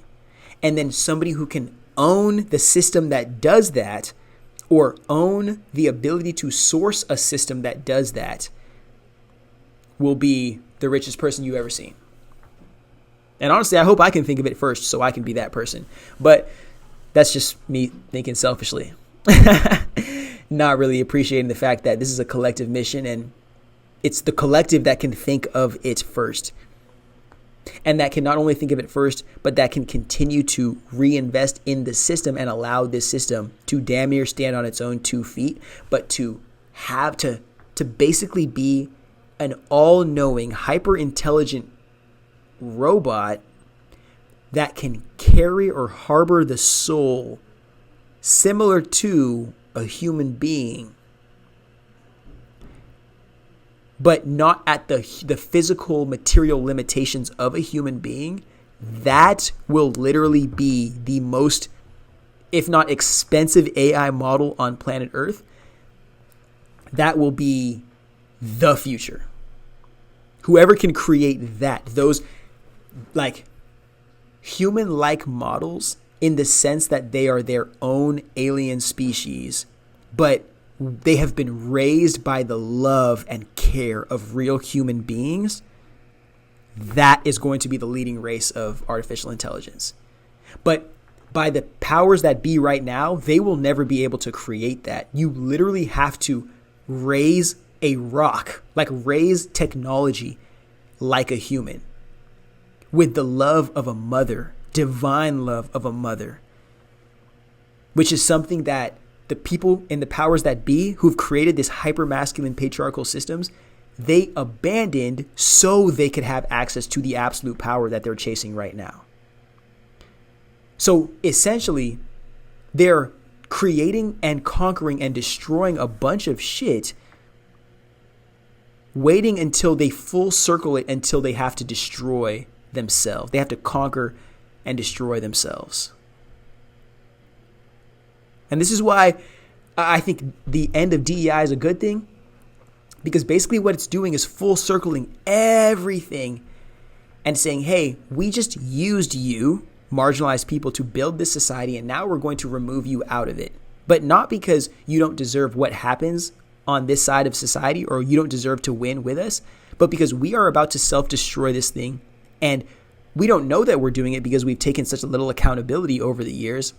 And we're about to self-destruct this whole entire thing and let you guys start over with all the information that you have, but now being able to do it in a way that's authentic to meeting your needs and the soul of your community and your culture, rather than constantly being given opportunity by capitalists that care about nothing but getting a ridiculous return on their investment at the mercy of anybody who agrees to go into business with them. Like that's what I'll conclude the video with. This podcast, forgive me, I'm sorry. That's what I'm going to conclude this with. It's not going to be who can create the best AI first. It's not going to be who has ownership of the hardware or of the software. We'll get into that conversation too, maybe on the vlog. But it's going to be who can literally raise a robot into a human being. And then from that, effectively leverage a robot human, almost like a diplomat, into other societies, to not be like a military force to like punish people like in Chappie. But if you haven't seen that movie Chappie, go ahead and watch that shit. I kind of like it. But it'll be used as like, in my eyes, artificial intelligence, especially robots, can be used as cultural nomads, as a means of raising these harbors of intelligence to then be sold and shared to other cultures, to then train our people from their culture through these robots, and then also exchange back our culture to theirs, and then be able to spend a majority of the time that we have on the land that we come from and that we're cultivating, but still being able to have that global connectedness of nature, leveraging technology to make human connection as efficient as possible, while having a medium that allows us to have and engage in all that is the negativity or the darkness that is inevitable with humanity, without using that to justify punishing or obliterating other humans. So it's literally artificial intelligence pursued with not necessarily purity, but pursued with the intention of serving the people and humanity, has a potential to make this world probably one of the most amazing places literally anywhere that you can perceive, as if it's not the only place that we can perceive. But just as much as it has the potential to be the greatest thing that ever happened in human history, artificial intelligence has the opportunity to be the worst fucking thing that ever happened and was ever integrated and allowed in human society ever. And it all depends on what kind of world we're creating for it before we integrate the one thing that changes all of society. Because it's not that it's going to change society in the way that, oh, well, you do things different, they don't have this, they don't do this. Well, it will, but it's literally going to change how you view your own humanity, how you view your reality, and how you pursue life within it. That is literally asking us to change things like religion, to change things like politics, to change things like language. And you have to realize this isn't just like a change of a president. This is a change of a culture, change of a way of being. Forgive me. Change of a way of being, change of a way of meaning, a way of perceiving. And that takes generations to come across and even understand. But we're acting like we're just we're gonna crash the economy in one generation, in one presidency, and then the next one we're gonna have a boom of culture, and we're just gonna be okay and never gonna worry about anything again, right? Right, Elon? Right, Zuck? Guys who want to use America at its lowest point to turn yourselves into trillionaires and sell us these dreams like you're gonna cure cancer, Larry Ellison? Politely shut the fuck up, because you know you're not going to cure any cancer, because you know all of you guys have stocks and investments in big pharma businesses that are being gambled on the stock market as well. Big old lying pieces of shit. So hopefully those of us who actually have a brain inside our head and use it for something other than promoting American exceptionalism can come together and really start to point at the boogeyman that is sitting behind the donkey that we're supposed to pin the tail on, and start to really understand, or at least even think about, how we're going to go about addressing the fact that there is a coup going on in the United States. Our country has been taken over by wealthy people, and we as American people may not even be American in the same way, shape, or form we thought American was to be very quickly here.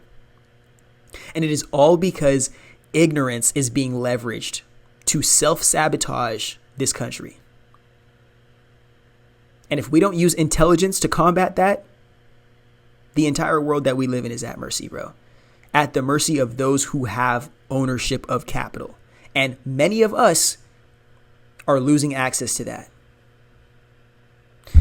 A quote that I would actually like to finish this podcast off with, specifically related to the ownership that I keep talking about, came from the World Economic Forum. Crazy that it did. But I'm going to leave you with this and let me know what you think about it. You will own nothing and be happy. That is a quote, of course not direct, but a quote from the World Economic Forum's predictions of 2030 from the year 2018. Mind you, we're only in 2025 right now, and we're only 3 weeks, if that, into the presidency of your Lord and Savior, Donald Trump. What the fuck do you think is going to happen by 2030? I know you hear me talking about what's going down 5 years, 10 years, 25 years, and somehow I can never pin my tail on the donkey that is what is happening in the present moment. But finally, my psychosis and the present moment have decided to merge, to bond bodies. And now we're just in complete tandem. I hope I'm using that word properly. But we're just working alongside each other. And as much as I hate to admit it, the truth that I was afraid of being rejected or being punished for sharing, it's the truth that we're living in. And I'm not saying that I am the speaker of all truth or I'm the all-knowing master of knowledge and wisdom. But as somebody who is willing to sacrifice my ego in pursuit of the truth, willing to humble myself and my perspective and my identity, if so be it, to be able to hold on to the truth that makes the most sense, it's like I can't even call it fear-mongering anymore. I'm literally just telling you what society is walking itself into, and you're just deciding whether or not you're okay with it, which somehow everybody has just constantly been okay with. I don't know if it's that we're actually okay with it or if it's that we're so desensitized to human empathy and to pain and to suffering that maybe this is just our future. This is just the world we've created for ourselves and there is no escape. Maybe the only escape is you deciding that you are more than this and you have to just get up and get on your own, bro. Maybe there is no underground railroad. Maybe people don't want freedom as much as they act like they want it. Maybe we have fallen in love with our suffering. Maybe we are married to our trauma and there is no point in seeing a life that's better than this because that actually means that we'd be responsible for it failing, rather than being able to project the blame of our suffering onto our job, onto our relationship, onto our poor self-concept that's reinforced by our society.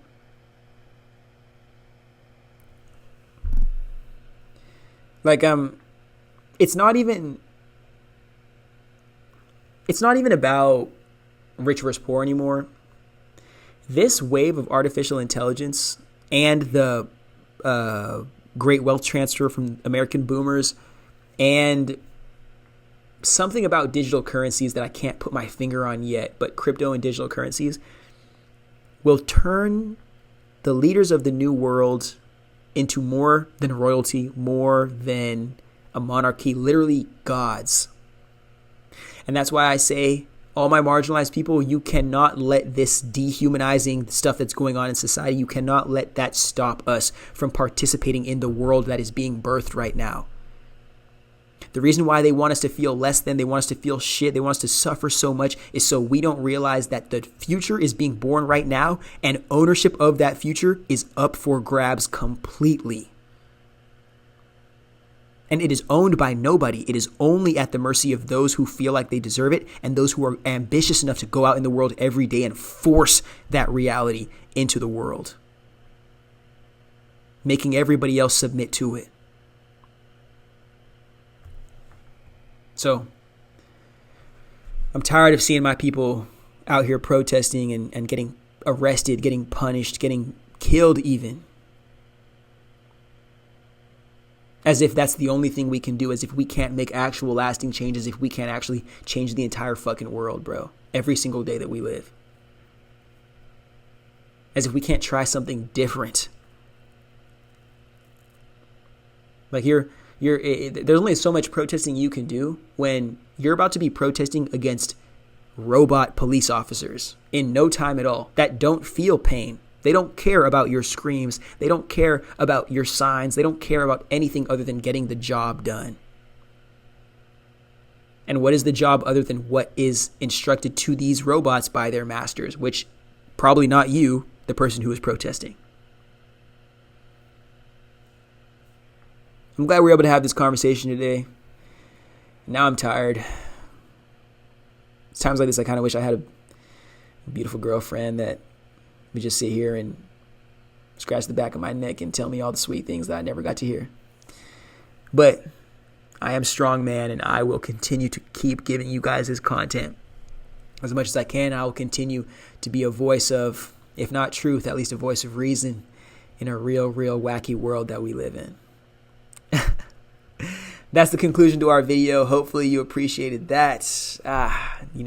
one thing I can definitely be certain of is that I appreciate you for taking the time out of your day, out of your night, out of your life just to be here.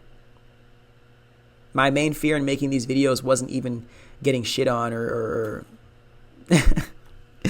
when I say that, I'm not actually talking about like getting pooped on. I'm just talking about being like people talking trash to you.